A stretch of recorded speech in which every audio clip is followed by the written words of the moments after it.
кара курттай караганын кейитти, кабаңдач эске салбай бейитти. Кастын көзү көргөн жерден тозокту, достун көзү көрө билет бейишти дейт. Карасаңыздар, балдарыбызга ошондой бейиш көрсөтө турган досторду даярдашыбыз керек экен. 3 нерсени бериш керек экен. Не багыт, дем, сүйүүнү бериш керек экен. Биздин балдар алдыны көздөй чыгып кетет. Өткөндө иман кечеси болду. Бишкекте иман кечеси болуп ошол жерде мен айттым. Айланайын апалар, аталар, улуулар, биздин жаштардын кандай экенин көргүңөр келеби дедим. Биздин жаштар негизи жанагындай таарынчак, ыйлаак болгону менен бирок элпек поколение да биздики. Имандуу байкуштар. Карасаңыздар, багыт берсек кете берет экен да. Көргүңөр келеби десем, ооба дедиле. Анда эмесе могу жерде турган дворец спортодагы жаштар туруп койгулачы десем, бүт баары тур. Турсаңар, жаштар бир туруп койгулачы гана. Көздү бир сүйүнткүлөчү мына жаштар. Карасаңыздар, мына биздин жаштар. Көрдүңөрбү? Элпек жаштар. Бул жаштар менен далай жерге барса болот.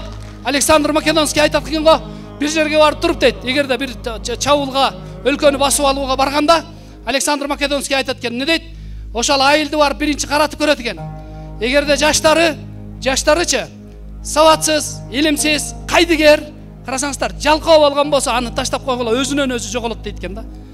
Эгерде жаштары имандуу, адептүү, ахлактуу, имандуу болгон болсо дейт, маданияттуу болгон болсо, ошол өлкөнү барып туруп чапкыла дейт. Бул коркунучтуу өлкө дейт экен да.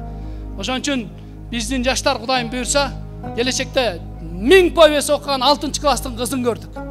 1000 повесть, ойлоп көргүлө. 500 китеп окуган, 70 китеп окуган галстукту момундай тагып коюптур. Кызылды карасаңыздар, момундай галстукту могу жерге коюп коюптур. 5-класстын баласы 70 китеп окуган. Дух дегенчи чыкканда чагай. Менде суроо бар деп эркин сүйлөп атат да. Карасаңыздар, анткени 70 китеп окуган да. Суроолорду берди, 2 суроосун берди да, бүткөндөн кийинчи улуулары менин жаныма сүрөткө түшөлүн деп жолой элбей атат. Тиги келди да, агай, мен менен бир сүрөткө түшүп койбочу деп кучактап эшо белимден кучактап турупчу. Сүрөткө түшүп атпа белимден. Анан нар жакта досу да келе албай атат да, жалдырап туруп калды эле. Тетиги досум экөөбүз менен да чогуу түшүп коюңузчу деп ортого мени алып туруп эки жактан кучактап туруп түшүп койду. Карасаңыздар, момундай Кудайым буйрса, духу бар, эр жүрөк, имандуу, илимдүү, билимдүү, кайраттуу балдар келди. Биз Япониядан машина чыгаруу боюнча тетиктерди карасаңыздар, iPad, iPhone'го тиешелүү, компьютер, ноутбукка тиешелүү, техникага тиешелүү, мындайча айтканда чыгаруучу нерселерден артта калып калдык. 100 жыл артта калдык. Кууп жетиш үчүн бир аз убакыт керек. Бирок мен өткөндө айттым. Не деп айттым? Кудай буйрса, тигилерге машинадан тигинден мындан артта калып калдык. Бирок биз келечекке Кудайым буйрса, дүйнө жүзү руханий жактан кыйналып аткан мезгилде өткөндө жыйналыш болду. Не деди? Ковид тиги эчтеке эмес деди. Наркотикке зависимый болгон эчтеке эмес деди. Компьютерге, соткага зависимый болуп калган эчтеке эмес, аракка зависимый болгон эчтеке эмес, чыгат деди. Уурлуктан чыгарып кетсе болот деди. Ковид, штамм, оорулардан бүтөт деди, бул чыгат деди.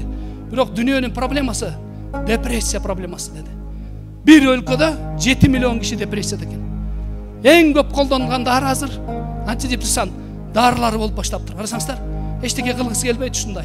Эми неге муктаж деди? Дүйнө жүзү күчтүү теологторго, диний лидерлерге философияны билген, психологияны билген, социологияны билген, көрөгөч, алысты көрө билген, тилдүү, англисче, орусча, арабча жана башка тилдерди билген, тилдүү, көрөгөч не теологторго, психологторго, логотерапевттерге муктаждык бар деди.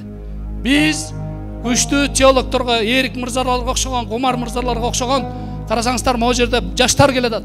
Кудайым буйрса, артта медресени бүтүргөн балдар, кыздар келет.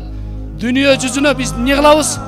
Кудайым буйрса, 5 тил билген, эң азы 5 тил билген, руханий кризиске баткан элдерди чыгаруучу лидерлерди экспорт кылабыз. Кудайым буйрса. Алла